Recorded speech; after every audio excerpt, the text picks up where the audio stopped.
আমাদের বিয়েতে তোমার বাপে 1 টাকা যৌতুকও দিল না। এই শীতে কি একটা কম্বলও দিতে পারলো না? রাতে তোমার লগে ঠিক মতো ঘুমাইতেও পারি না ঠান্ডায়। উফ, শালা কাজ কাম কিছু করস না, সারাদিন এদিক সেদিক টোটো করস, একটা কম্বল কিনতে পারস না। আমার শালা হেড অফ দ্য কম থাকলে নিজে কাজ কাম করে আর নিজের জিনিস নিজে কিন। শালি আমারে এইভাবে অপমান করলো। ওরে কি আমি কখনো খালি পেটে রাখছি নাকি? বিয়ের পর 10 বছরের সম্পর্কে আল্লাহর রহমত আমাকে 10টা বাচ্চা। তাও এইভাবে অপমান করলো।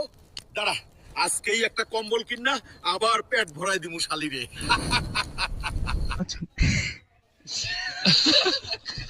ভাই একটা কম্বল দেন তো, যেই কম্বল গায়ে দিলে শীত কেন, শীতের বাপও যেন কাছে আইতে না পারে। এই নেন ভাই, এটা গায়ে দিয়ে ঘুমাইলে কম্বলের নিচ থেকে উঠতেই মন চাইবো না। এই নে কম্বল।